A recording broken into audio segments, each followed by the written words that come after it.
So Europe does not permit glyphosate to be sprayed on food and I believe animal feed crops as well.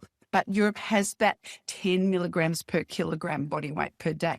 Now, I consider that everyone that is submitting to this consultation should be asking that, demanding that we stop this practice. So we've been misled because when the EPA, the New Zealand Environmental Protection Authority, tells us that our use patterns are roughly similar to, for example, Europe, they are incorrect because the European use patterns aren't on food crops and they aren't down roadsides and they aren't in urban areas.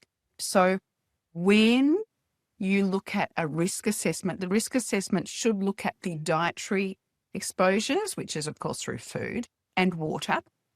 They should look at the inhalation exposures. For example, if you are a jogger and you are running down the side of the road in the week or 2 weeks after it's been sprayed with glyphosate, what are your dermal exposures over that time? Are you vulnerable to non-Hodgkin's lymphoma because of those exposures? If that's happening 3 times a year and you're getting those acute exposures 3 times a year.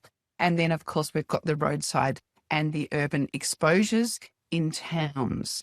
So this is where we are very different from what's called best practice, and where if MPI are telling us that good agricultural practice in New Zealand is the same as Europe, they're not being very clear that perhaps our children, and particularly our farming children and our farming families and the applicators, exposed differently. But because we've never, ever done risk assessment, we don't know this.